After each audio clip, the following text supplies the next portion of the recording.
Para você identificar os usuários cadastrados no seu sistema, tá? Você pode, por exemplo, exibir o conteúdo do arquivo /etc /paswd. Por exemplo, cat /etc /paswd. Tá? Aqui estão todos os usuários cadastrados no seu sistema, sejam eles usuários comuns, tá? Ou usuários de sistema. Tá? Geralmente os usuários comuns têm o ID a partir do 1000. Por exemplo, aqui eu não consigo encontrar o meu usuário, que é o CyberJCTS. Tá? Para encontrar, você faz isso, ó, grep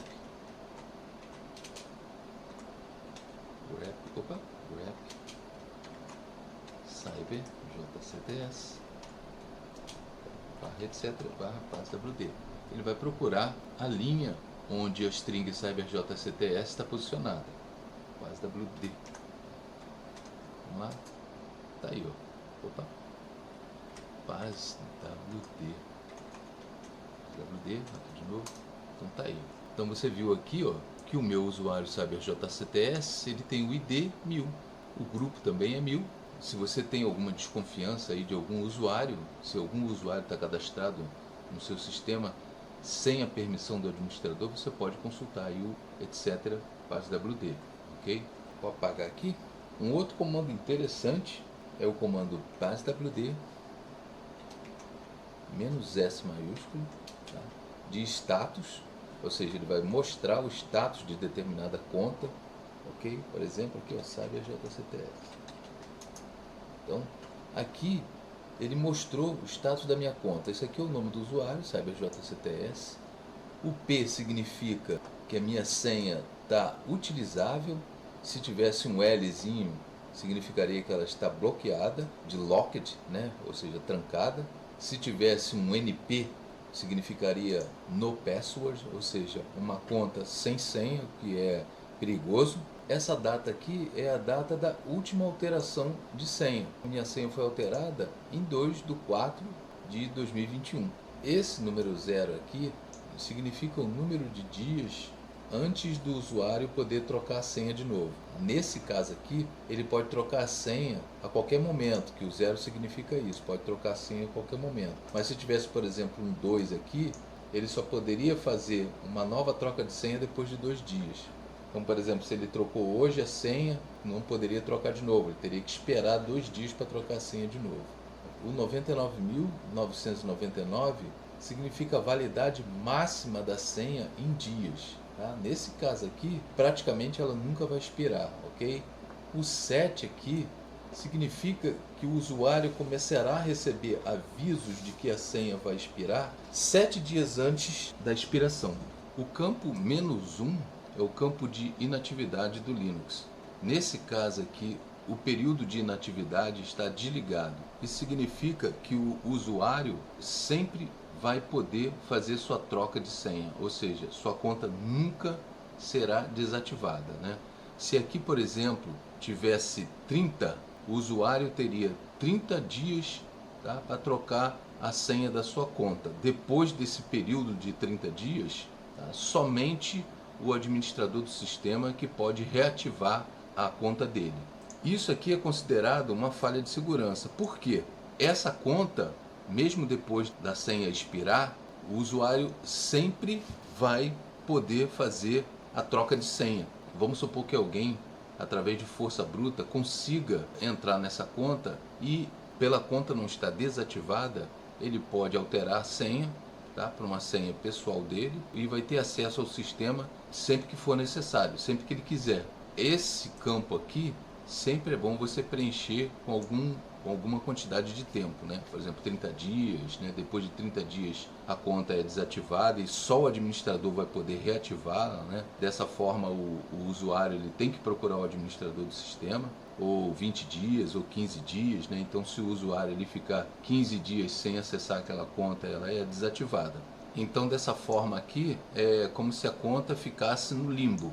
A senha expirou, mas ela não é desativada, né? Ela continua ativa e qualquer um que saiba a senha antiga vai poder colocar uma nova senha.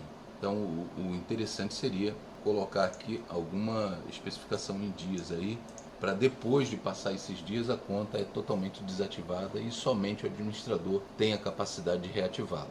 Então, por que é importante, né, você dar uma olhada, né, no status da conta do usuário? Né? Porque, por exemplo, vamos supor que o incidente de segurança aconteceu nessa data aqui, né? Então você pode fazer uma relação aí entre a data do incidente de segurança, né, e a data da última alteração aí da senha do usuário, né? Isso aí você pode fazer essa correlação aí. Por exemplo, vamos supor que você tenha também um incidente de backdoor. Então, uma senha que deveria de repente estar bloqueada, né, com um Lzinho aqui, e de repente você viu no status a conta está com um pezinho aqui, ou seja, ativo. Já é algo suspeito, né, a se notar. No meu caso aqui, né, o tempo máximo de vida da minha senha não tem muita relevância, né, porque é um sistema pessoal, mas no ambiente de produção você não pode deixar, por exemplo, essa quantidade máxima de dias de vida da conta do usuário, né?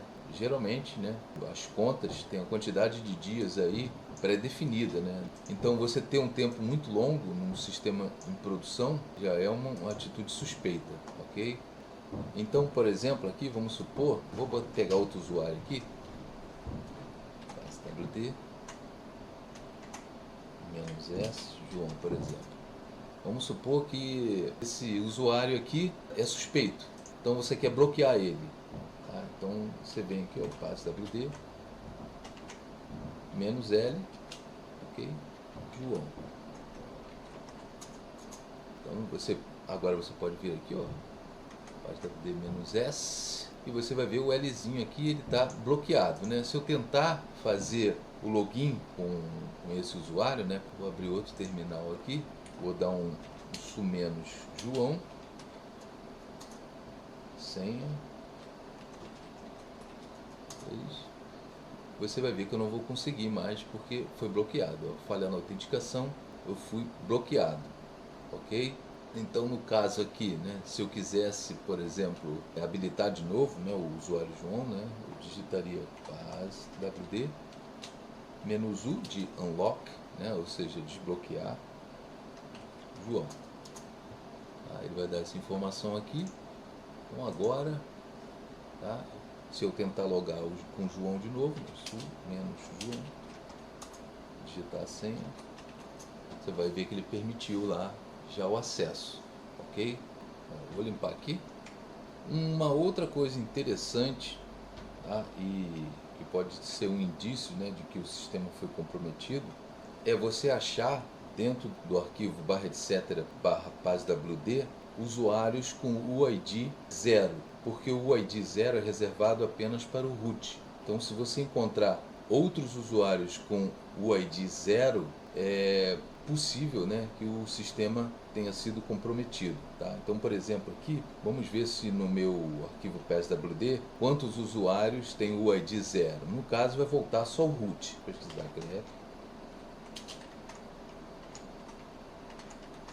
0, ok, /etc, passwd.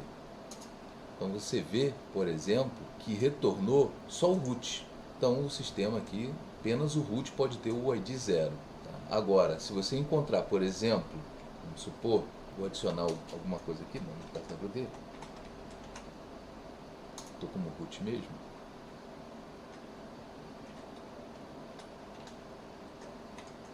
Vamos copiar aqui, vamos botar aqui um usuário.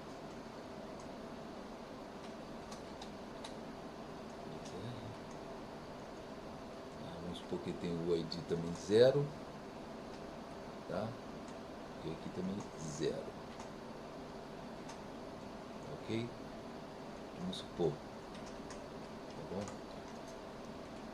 Aí você faz ali o comando para procurar os usuários com o ID 0 e você vê que veio 2, ó. Veio o root e mais outro usuário aqui com o ID 0. Isso é um indício de que tem alguma coisa errada com o seu sistema. Seu sistema foi comprometido, né? Alguém está se fazendo aí de root, algum usuário aí comprometeu o seu sistema e pode estar cometendo aí algum tipo de ilicitude aí no servidor, tá, ok? Um outro comando interessante, tá, é o find barra, tá? Ou seja, ele vai procurar todos os arquivos a partir do diretório raiz, ok? No user print. O que esse comando vai fazer? Ele vai procurar em todo o seu sistema por arquivos cujos donos não têm correspondência no seu /etc /passwd. Por exemplo, digamos que ele ache um arquivo cujo dono é Manuel, mas você vai verificar lá que Manuel não é um usuário do seu sistema. E isso que ele vai fazer. Ele vai procurar por todos esses arquivos órfãos, né, que a gente chama de órfãos. E isso é um indício de que o seu sistema pode ter sido violado. Só existem 3 casos em que pode acontecer dos seus arquivos ficarem órfãos no seu sistema. O primeiro caso é o seguinte, né? Você deletou um usuário do seu sistema, mas os arquivos dele continuam existindo lá no home do usuário. Tá? Esse é um caso. O outro caso é o seguinte, você pode ter baixado, por exemplo, um arquivo compactado, descompactou esse arquivo e o dono desses arquivos, né, ou os donos desses arquivos, né, são usuários de outro sistema que não existe aí no seu passwd. E o caso mais perigoso é que, por exemplo, um invasor pode ter conseguido criar um usuário no seu sistema, implantou os arquivos lá dele, de backdoors, e ao sair do seu sistema, ele apagou rastros, ou seja, ele deletou o seu usuário do arquivo passwd, mas os arquivos cujo dono é o usuário dele continuam lá. Então esse daí é um caso perigoso, ok? Então, por exemplo, eu vou rodar esse comando aqui. Esse comando demora muito a exibir resultado, tá? Porque ele vai varrer todos os arquivos do seu sistema, então ele é muito demorado. Então, por exemplo, aqui, ó, ele vai começar a percorrer. Então tá aí, alguns ele já encontrou. Então eu vou parar aqui. Além de você procurar por arquivos órfãos de dono, né? Você também pode procurar por arquivos órfãos de grupo também, né? Do grupo. Ok? Então tá aqui, ó. Bota para rodar. Ele vai imprimir ali todos os arquivos ali que não tem correlação no seu arquivo de grupos do seu sistema. Ok? Vou parar aqui. No caso aqui, ele não vai procurar essa correlação no passwd, né? Ele vai procurar correlação no /etc /group. Opa, group, ok? Então aqui, ó, /etc /group.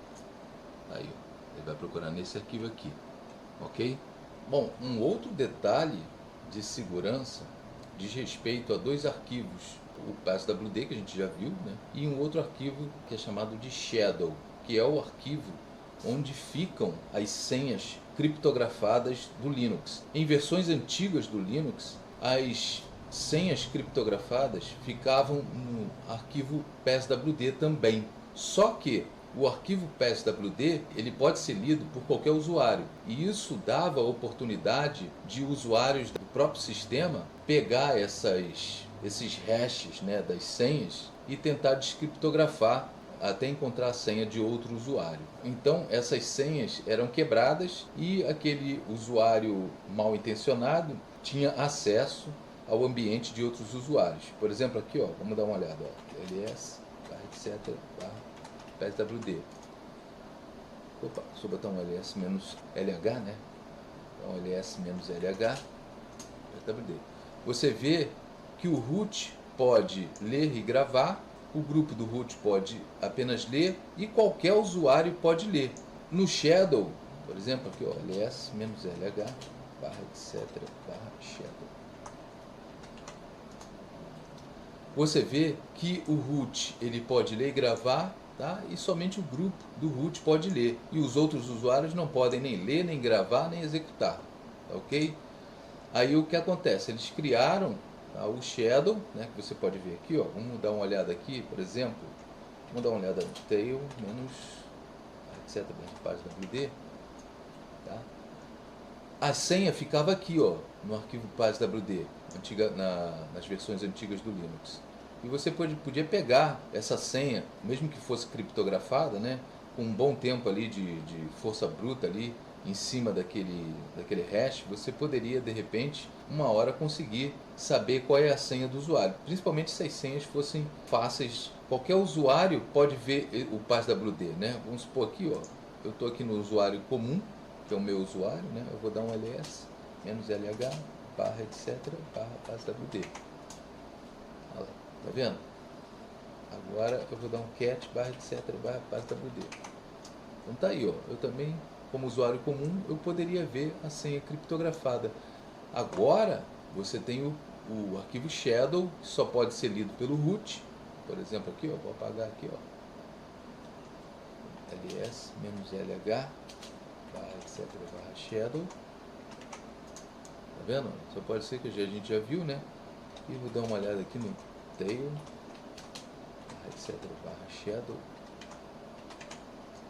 Você vê que as senhas criptografadas, por exemplo, aqui do José, está aqui a senha criptografada. Esse hash aqui gigantesco aqui, tá vendo?